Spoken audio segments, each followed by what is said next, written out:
Bonjour, donc on a Caroline avec nous, la curatrice de l'exposition de Jean-Marie Apriou. En quoi consiste ton métier, curatrice? Mon métier de curatrice, c'est de définir et d'organiser l'exposition. Définir dans le sens où je choisis l'artiste ou les artistes, je choisis les œuvres, je crée une histoire pour créer cette exposition, et il y a la partie organisation pratique pour faire venir les œuvres et les installer avec une équipe, et ensuite en faire des médiations avec l'équipe aussi. C'est pourquoi ton métier s'appelle curatrice? Ça vous fait penser à quelque chose, curatrice ou curateur? Ça m'a fait penser à la cure. En fait, ça vient du care en anglais.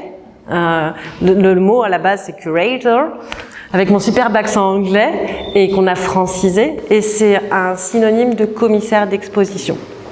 Et le care, c'est prendre soin, et c'est comme si nous, on essayait de prendre soin des gens en leur proposant de la culture, et en l'occurrence des expositions d'art contemporain. Okay. Comment est-ce que vous avez fait venir les œuvres de l'exposition? Parce que je vois qu'on a certaines qui sont très lourdes. Oui, alors celle-ci fait pas partie des plus lourdes. Non, la plus lourde, c'est effectivement Crossing in the Parallel Worlds. En fait, comme les œuvres viennent pour la plupart de France ou d'Europe, elles viennent en camion, transport spécialisé en œuvres d'art. Et elles sont protégées dans des caisses ou des emballages couvertures ou des conditionnements qu'on va appeler souples, du bulle notamment. Et ensuite, on a plein de gens qui les prennent dans leurs petits bras, et on a des transpales pour les déplacer avec le plus de sécurité. Ok. Et est-ce que Jean-Marie Apriou, c'est quelqu'un de sympa? Oui, c'est quelqu'un de très gentil. À partir du moment où on l'a rencontré, parce qu'on a fait on l'a appelé, on le connaissait pas avant, pour l'inviter. Il a été très intéressé par le projet. On l'a fait venir. Du coup, il a trouvé le lieu super cool, super intéressant. On a la chance d'avoir des très beaux espaces qu'on appelle des white cubes. On a que des murs blancs partout, et on essaye d'avoir le moins de fenêtres possible. Et lui, ce qui l'intéressait, c'était vraiment cette idée de passage, de pouvoir tourner en rond aussi, de créer voyage. Et on lui a suggéré l'idée de ce voyage dans l'exposition. Il a trouvé ça super. C'est quelqu'un de très enthousiaste. C'est un Breton, donc naturellement très jovial. Et il a mon âge, donc ça aide aussi pour s'entendre. Et puis on a trouvé plein de points communs sur le projet. Donc, et même en montage, il était plutôt tranquille.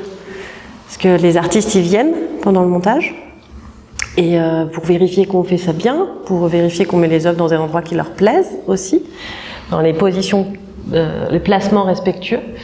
Et il était super content parce qu'on a une super équipe de 8 personnes qui sont là aussi pour bouger les œuvres. Donc il était très rassuré qu'on prenne soin de ses œuvres, parce qu'en fin de compte, c'est aussi ça notre métier, prendre soin des œuvres.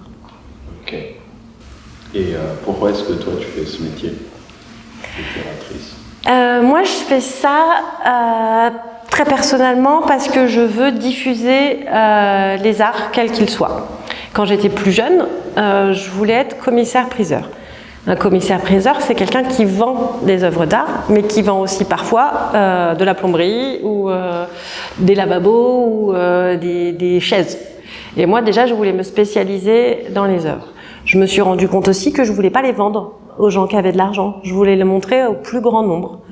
Et donc, je me suis dit, je vais organiser des expositions. Et j'ai la chance de travailler depuis 2017 dans cet espace, au MoCo, à la Panacée, qui est un lieu gratuit.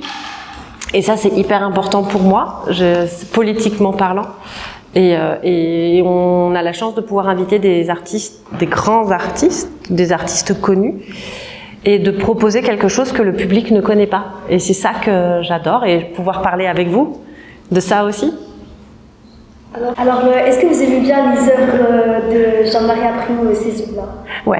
En fait, moi, j'aime pas toujours au début du projet. Là, par exemple, pour être complètement honnête avec vous, je trouvais ça un peu bling-bling au début.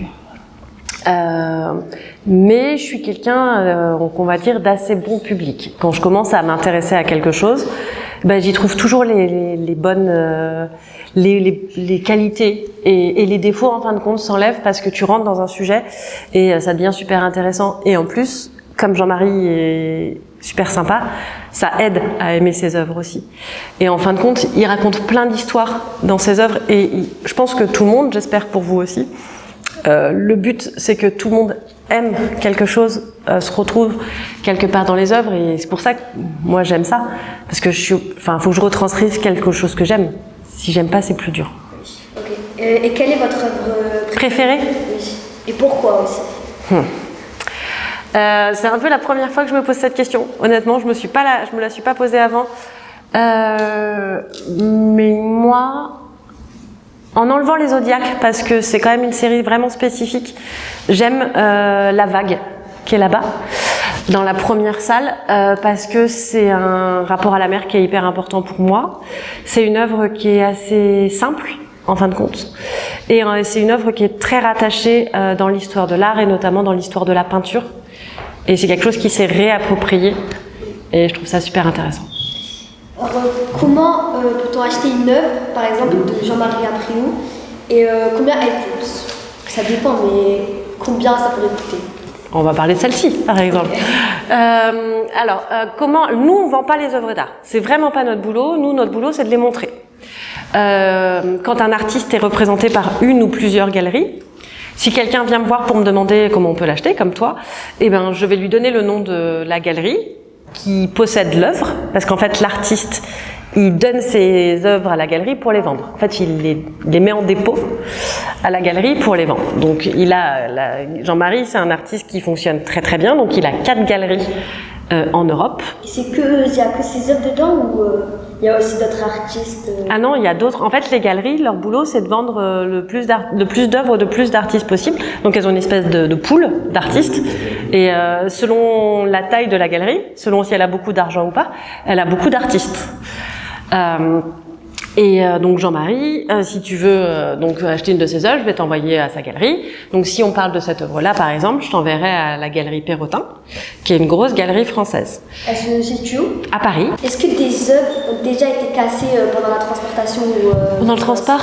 Alors oui, ça aussi je devrais pas vous le dire, mais dans ce transport, on a des petits bouts d'œuvres qui ont été cassés. Je vous dirai pas de laquelle. Comment ça se passe dans ces cas-là? Le propriétaire, qui est donc la galerie et pas l'artiste pour le coup, peut refuser de la montrer. Donc nous, ce qui se passe quand on casse une œuvre ou qu'on casse un bout d'œuvre, on appelle le propriétaire pour lui faire un état des lieux de la casse.